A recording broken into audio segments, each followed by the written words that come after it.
নমস্কার বন্ধুরা, আজ আবার একটা ছোট্ট করে রেসিপি নিয়ে হাজির হলাম। আমি তোমাদের বন্ধু চৈতালি চক্রবর্তী। দেখো, থোড় নিয়ে এসেছি। কলা গাছের যে থোড় হয় সেই থোড় নিয়ে এসেছি। এইভাবে ছাড়িয়েও নিচ্ছি আস্তে আস্তে। এবারে কাটবো। কাটাটাই কিন্তু খুব ঝামেলা। ঠিক আলু যেমন গোল গোল করে কাটে ওরম করে কাটবো, আর সুতোগুলোকে বার করতে হবে হাতে জড়িয়ে জড়িয়ে। বড্ড ঝামেলা।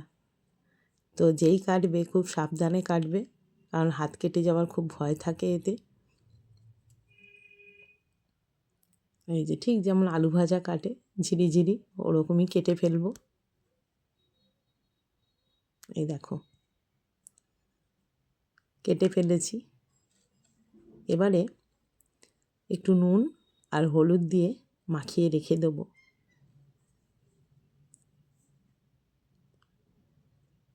ভালো করে মাখিয়ে নিচ্ছি। দিয়ে দেবো একটা চাপা দিয়ে রেখে দেবো।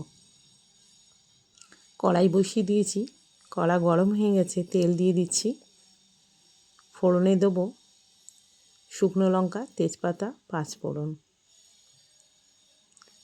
এরপর আলুটা ভেজে নেব।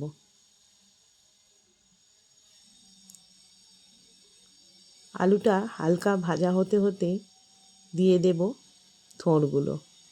থোড়গুলো ঠিক এইভাবে জল বার করে নিতে হবে চিপে চিপে। ওই যে নুন হলুদ মাখিয়ে রেখেছিলাম, তার জন্য এত জল ছেড়েছে। কেন এরম করলাম জানো? যাতে একটু নরম হয় থোড়টা। তাই এবারে থোড়টা ঢেলে দেবো।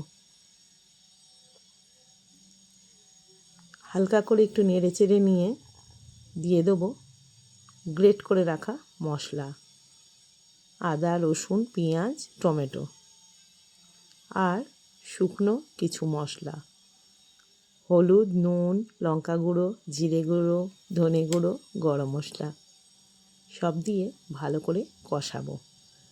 কষানোর সময় আমি কাঁচা চিংড়ি মাছগুলো দিয়ে দেবো।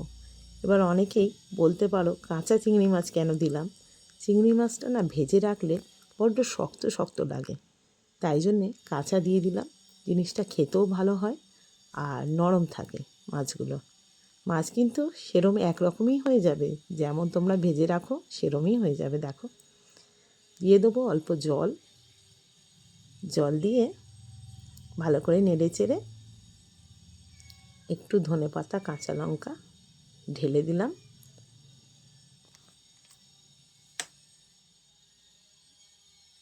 দিয়ে কষিয়ে নিয়ে চাপা দিয়ে দেবো।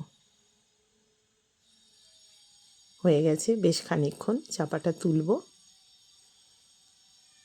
এবারে দেখো তরকারি প্রায় রেডি। নামাবার আগে একটু ম্যাগি মশলা ছড়িয়ে নামিয়ে দেবো। ম্যাগি মশলাটা দিয়ে এই কারণেই যাতে খেতে বেশ একটা সুন্দর লাগে। দেখো ফাইনাল লুকটা দেখো। যদি তোমাদের ভালো লাগে একটা লাইক, কমেন্ট, শেয়ার করবে। আর যদি সত্যিই ভালো লাগে তাহলে বাড়িতে একবার বানিয়ে খেয়ে দেখো। বন্ধুরা, এবারে আসি, আবারও আসবো একটা অন্য ভিডিওর সঙ্গে। সকলে ভালো থেকো, টাটা।